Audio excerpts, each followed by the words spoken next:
স্বপ্ন সম্বন্ধে ঠাকুর বলতেন, স্বপ্নে কেউ এসে পটপট করে দীপ জ্বেলে দিয়ে গেল, কি আগুন লেগে গেল, কি নিজেই নিজের নাম ধরে ডাকলো, এসব খুব ভালো।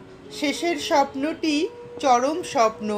সে সময় ঠাকুরের কাছে যারা যেতেন, তারা যখন ধ্যানে বসতেন অর্ধ নিমীলিত নেত্রে, তখন ইষ্টদেবের সঙ্গে তাদের হাসি, কথাবার্তা ইত্যাদি দেখলে শরীর রোমাঞ্চিত হয়ে উঠত।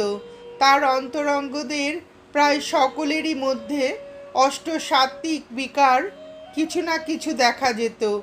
একমাত্র স্বামীজিই ছিলেন চাপা। সহজে তিনি কোনোভাবে হঠাৎ বিচলিত হতেন না। আর এক দিনের কথা, সেদিন রাত্রে আমি ঠাকুরের কাছে ছিলাম। সকালে উঠে বিষ্ণু মন্দির, কালী মন্দির, সকল স্থান